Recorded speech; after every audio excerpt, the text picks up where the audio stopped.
अस्सलाम वालेकुम, कैसे हैं दोस्तों। हज़रत सुलेमान अलैहिस्सलाम की ज़िंदगी के ऊपर मैं ऑलरेडी एक वीडियो बना चुका हूँ चैप्टर 1, जिसके अंदर हमने हज़रत सुलेमान अलैहिस्सलाम की ज़िंदगी से मुतल्लिक कुछ अहम वाक़यात पर नज़र डाली थी। आज की इस वीडियो में हम हज़रत सुलेमान अलैहिस्सलाम ने जब हुक्म फरमाया मलका बिल्कीस से पहले उसका तख्त यहाँ पर होना चाहिए, उस वक़्त कौन शख्स बोला था, वो हज़रत सुलेमान अलैहिस्सलाम का क्या लगता था, वो इंसान था या जिन था, और वो तख्त मलका बिल्कीस के आने से पहले कैसे हज़रत सुलेमान अलैहिस्सलाम के दरबार में पहुंच गया। और इसके अलावा हज़रत सुलेमान अलैहिस्सलाम जिन घोड़ों के अंदर मशगूल हो गए थे और अल्लाह ताला की इबादत को भूल गए थे, हम ये जानेंगे कि वो आखिर घोड़े कैसे थे, वो कहाँ से आए थे। तो चलिए आइए वक्त ज़ाया किए बगैर हम 3000 साल पीछे जाते हैं। जब हज़रत सुलेमान अलैहिस्सलाम ने ये हुक्म फरमाया कि मलका बिल्कीस के आने से पहले उसका तख्त मेरे पास आना चाहिए, तो एक शख्स अंदर से बोला कि ए सुलेमान अलैहिस्सलाम, मैं आपके उठने से पहले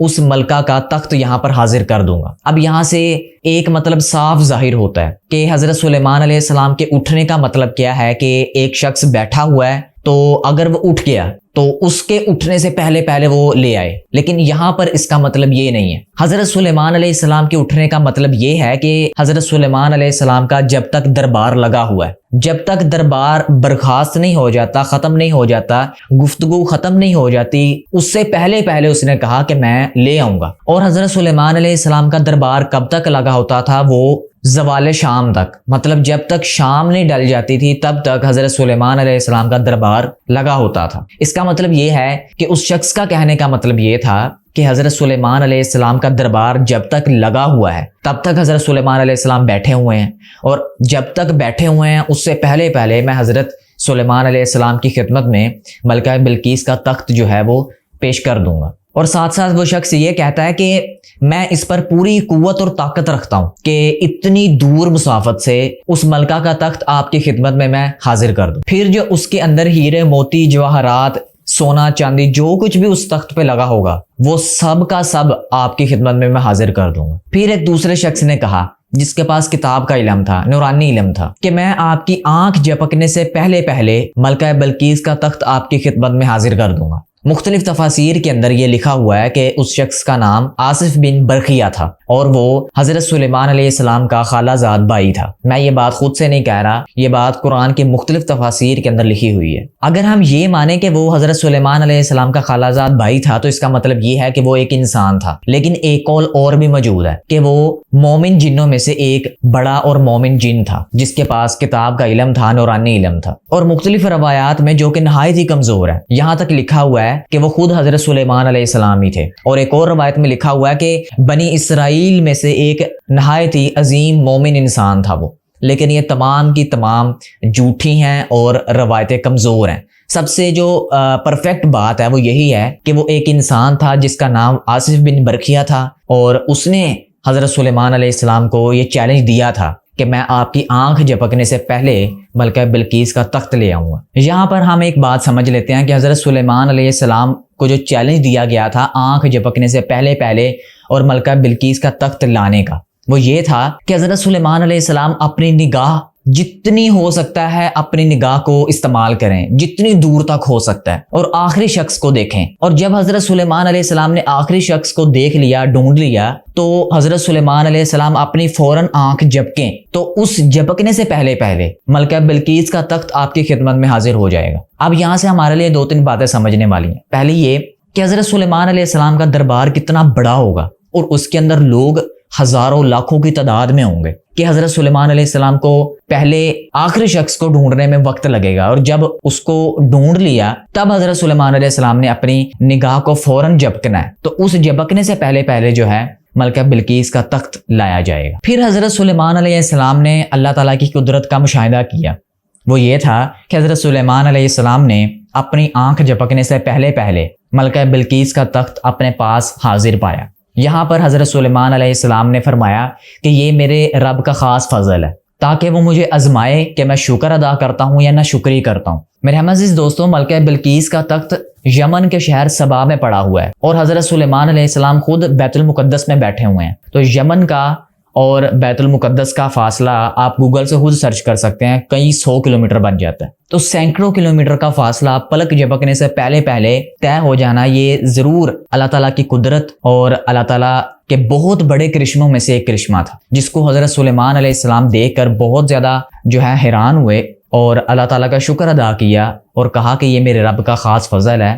حضرت سلیمان علیہ السلام نے حکم دیا کہ اس تخت کی جو ظاہری شکل و صورت ہے تھوڑی سی تبدیل کی جائے، ہیرے جواہرات وہ ایڈ کیے گئے، تھوڑے سے اضافی طور پر لگائے گئے، شکل کو تبدیل کیا گیا تخت کی، جو بلقیس کا تخت تھا۔ اس کی وجہ یہ تھی تاکہ حضرت سلیمان علیہ السلام بلقیس کی عقل کا، بلقیس کے فہم کا اندازہ لگا سکیں کہ وہ کس قدر عقل فہم رکھتی ہے، آخر اتنی بڑی ملکہ ہے، اتنی بڑی سلطنت چلا رہی ہے، ہم اس کو آزما سکیں تاکہ وہ درست راہ پاتی ہے یا غلط راہ کی طرف جاتی ہے۔ اس کا مطلب یہ ہے کہ اگر بلقیس اپنے تخت کو پہچان لیتی ہے تو اس کا مطلب یہ ہے کہ اس کو حضرت سلیمان علیہ السلام کی طاقت کا اندازہ ہوگا، اور جب طاقت کا اندازہ ہوگا تو تب حضرت سلیمان علیہ السلام کے رب کی بھی پہچان اس کو ہو جائے گی کہ وہ کیسی ذات ہے جس نے حضرت سلیمان علیہ السلام کو اتنی زیادہ طاقت دی ہے کہ میرے پہنچنے سے پہلے میرا تخت یہاں پر آ گیا اور اس کو تبدیل بھی کر دیا گیا۔ کیا وہ یہ سوچ کر درست راہ پائے گی یا وہ غلط راہ پائے گی؟ غلط راہ پانے کا مطلب یہ ہے کہ کیا وہ اکڑ جاتی ہے، کیا وہ انکار کر دے گی کہ یہ میرا تخت نہیں ہے؟ اور اگر وہ یہ انکار کرتی ہے کہ میرا تخت نہیں ہے تو اس کا مطلب یہ ہے کہ وہ حضرت سلیمان علیہ السلام کی طاقت کا بھی انکار کرے گی، اور جب طاقت کا انکار ہو گیا تو پھر کون خدا کون سلیمان؟ صرف سلیمان اس کے لیے ایک بادشاہ رہ جاتا، سمپل بادشاہ جو عام بادشاہ ہوتے ہیں۔ تو پھر جب ملکہ بلقیس حضرت سلیمان علیہ السلام کے دربار میں حاضر ہوئی تو حضرت سلیمان علیہ السلام نے اس کا تخت اس کے سامنے پیش کیا۔ تو سلیمان علیہ السلام نے پوچھا کہ بتاؤ یہ تخت کس کا ہے؟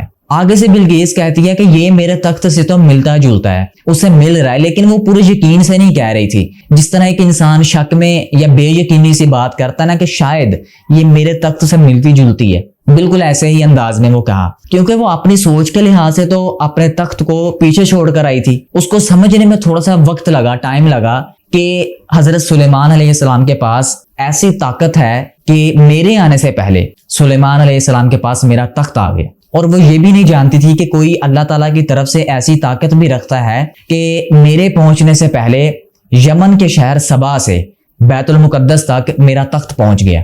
اس لیے بلقیس نے کہا کہ یہ میرے تخت سے ملتا جلتا ہے، بالکل میرے تخت جیسا ہی لگ رہا ہے۔ تو پھر اللہ تعالیٰ نے قرآن مجید میں ارشاد فرمایا کہ ہمیں تو سلیمان علیہ السلام کی طاقت کا، شان و شوکت کا تو پہلے سے ہی علم تھا۔ تو حضرت سلیمان علیہ السلام نے بلقیس کو پھر اس چیز سے منع کیا جو وہ کرتی تھی کہ اللہ تعالیٰ کو چھوڑ کر وہ سورج کی پوجا کیا کرتی تھی، آگ کی پوجا کیا کرتی تھی۔ اب بلقیس کے پاس اپنے خدا کے حق ہونے کی کوئی دلیل نہیں تھی سوائے اس کے کہ نسل در نسل جو کام چلتا آ رہا ہے، آباء و اجداد سے چلتی آ رہی تھی کہ سارے کے سارے وہ سورج کی پوجا کرتے تھے اور بلقیس بھی سورج کی پوجا کرنے لگے۔ تو اس کے علاوہ، اس دلیل کے علاوہ اور اس کے پاس کوئی بھی دلیل نہیں تھی کہ وہ اپنے خدا کو سچا ثابت کر سکے۔ حضرت سلیمان علیہ السلام نے ملکہ بلقیس کے آنے سے پہلے ایک بہت بڑی عمارت بنوائی، بہت بڑی بلڈنگ بنوائی۔ وہ بلڈنگ ایسی تھی کہ اس کے فرش پر پانی تھا، بہت زیادہ پانی تھا، اور اس پانی کے اندر مچھلیاں اور آبی جانور تھے، اور اس کی جو چھت تھی وہ شیشے کی بنی ہوئی تھی، اور یہ مکمل تیار ہو چکی تھی۔ حضرت سلیمان علیہ السلام نے ملکہ بلقیس کو اس کے اندر، عمارت کے اندر داخل ہونے کی اجازت دی۔ اب ملکہ بلقیس کے آنے سے پہلے ہی حضرت سلیمان علیہ السلام اپنے تخت پر اس عمارت کے اندر بیٹھے ہوئے ہیں۔ اب شیشے کے نیچے پانی ایسے بہہ رہا تھا کہ شیشہ درمیان میں نظر ہی نہیں آ رہا تھا، اس قدر آب و تاب سے، اس قدر خوبصورتی سے پانی بہہ رہا تھا۔ اگر ہم انسان ایک امیجن کرنا چاہیں تو نہیں کر سکتے، اتنی بڑی عمارت جس کی چھت شیشے کی ہو، اس کے نیچے پانی بہہ رہا ہو، اور پانی کے اندر آبی جانور، مچھلیاں وغیرہ ہوں۔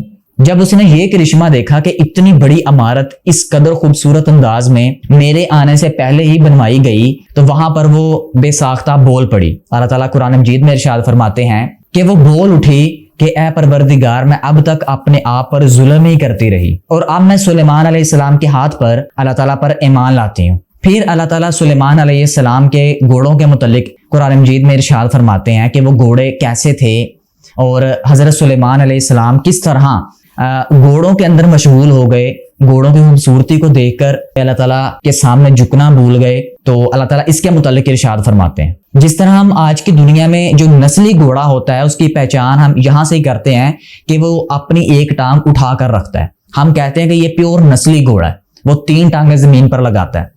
तो बिल्कुल इसी तरह का ही अल्लाह ताला कुरान मजीद में नक्शा खींच रहे हैं कि वो घोड़े ऐसे थे जो 3 टांगे जमीन पर रखते हैं और चौथी टांग उठा कर रखते हैं, वो प्योर नस्ली घोड़े थे। तो सुलेमान अलैहिस्सलाम को जब ये अंदाजा हुआ कि मैं माल की मोहब्बत के अंदर मशगूल इतना ज्यादा हो गया कि मैं अपने रब की इताअत भूल गया, अपने रब की फर्मा बरदारी नमाज पढ़ना ही भूल गया। अब वो घोड़े कैसे नजर आते थे इसके मुतालिक हम थोड़ी सी बात करते हैं। मेरे हम अजीज दोस्तों, जैसे इस वक्त हम सोच रहे हैं कि वो घोड़े सिर्फ 3 टांगों पर खड़े होने वाले थे और एक टांग उठाने वाले थे, बिल्कुल वैसे घोड़े तो आज भी देखने को मिलते हैं। तो इसका मतलब हज़रत सुलेमान अलैहिस्सलाम जो है बिल्कुल ऐसे ही घोड़े उस वक्त थे? तो इसका जवाब है बिल्कुल नहीं। इसकी वजह यह है, अबू दाऊद की एक हदीस में है कि हजरत आयशा रजी अल्लाह तआला अन्हा से मरवी है कि रसूलुल्लाह सल्लल्लाहु अलैहि वसल्लम जब गज़वा खैबर या गज़वा तबूक से वापस तशरीफ लाए तो हजरत आयशा रजी अल्लाह तआला अन्हा की एक अलमारी पर पर्दा पड़ा हुआ था। वो पर्दा जब हवा का झोंका आया तो हट गया, तो सामने हजरत आयशा रजी अल्लाह तआला अन्हा की गुड़ियां पड़ी हुई थी। तो रसूलुल्लाह सल्लल्लाहु अलैहि वसल्लम ने फरमाया, आयशा ये क्या है? तो हजरत आयशा रजी अल्लाह तआला ने फरमाया कि ये मेरी गुड़ियां हैं। इसके बाद आप सल्लल्लाहु अलैहि वसल्लम ने इन गुड़ियों के दरमियान एक घोड़ा पड़ा हुआ देखा। उस घोड़े के कपड़े के 2 पर बने हुए थे। तो अल्लाह के नबी सल्लल्लाहु अलैहि वसल्लम ने पूछा कि आयशा ये दरमियान में क्या पड़ा हुआ है? तो हजरत आयशा रजी अल्लाह तआला अन्हा ने फरमाया कि रसूलुल्लाह सल्लल्लाहु अलैहि वसल्लम क्या आपने नहीं सुना कि हजरत सुलेमान अलैहिस्सलाम के घोड़ों के पर भी थे? तो हजरत आयशा रजी अल्लाह तआला अन्हा फरमाती हैं कि आप सल्लल्लाहु अलैहि वसल्लम इस कदर हंसे कि आपकी दाढ़ें मुबारक नजर आना शुरू हो गई। तो इस हदीस से हमें साफ तौर पर एक बात पता चल रही है कि हजरत सुलेमान अलैहिस्सलाम के घोड़ों के पर थे, वो उड़ने वाले घोड़े थे। आप जरा यहां से सोचें कि क्या कोई अगर उड़ने वाला घोड़ा होगा, अगर आप देखेंगे तो क्या आप दुनिया की हर चीज नहीं भूल जाएंगे? तो बिल्कुल इसी तरह हजरत सुलेमान अलैहिस्सलाम का मामला था कि वो इस कदर खूबसूरत घोड़े थे, आसमान में उड़ते हुए, उनके पर थे, 3 उनके पांव जमीन पर लगते थे, एक उठाते थे। और हजरत सुलेमान अलैहिस्सलाम के घोड़ों के मुतालिक तो ये भी कहा जाता है कि वो घोड़े कोई थोड़े बहुत नहीं थे, 3-4, वो या तो कहा जाता है 10,000 थे या 20,000 थे। और उन्हीं घोड़ों में से जो 20 घोड़े थे वो परों वाले थे, मतलब इंतहाई तेज रफ्तार, बहुत तेज रफ्तार में उड़ने वाले। इस वजह से हजरत सुलेमान अलैहिस्सलाम उनकी तरफ देखकर इस कदर मशगूल हो गए कि वो अपनी नमाज को भूल गए। नमाज असर का वक्त जो है मुअर्रख हो गया और जब उनको याद आया तब सूरज ढल चुका था। तो जब उन्होंने अल्लाह की खातिर इतनी अजीम चीज को छोड़ा तो अल्लाह ताला ने फिर उनको दुनिया के अंदर बदला भी दिया। उनके नेमुल बदल अल्लाह ताला ने उनको क्या ताकत अता फरमाई कि जो महीनों का सफर होता था वो एक सुबह के अंदर तय हो जाया करता था। जो महीनों का सफर होता था वो एक शाम के अंदर ही हजरत सुलेमान अलैहिस्सलाम तय कर लिया करते थे। हवा को हजरत सुलेमान अलैहिस्सलाम के अंडर कर दिया गया। मसनद अहमद की एक हदीस है कि अबू कतादा और अबू हुमा रहमतुल्लाह अलैह ये बैतुल्लाह का सफर बहुत ज्यादा किया करते थे। तो कहते हैं हमें एक मर्तबा एक देहाती से मिलने का इत्तेफाक हुआ, तो वो देहाती आगे से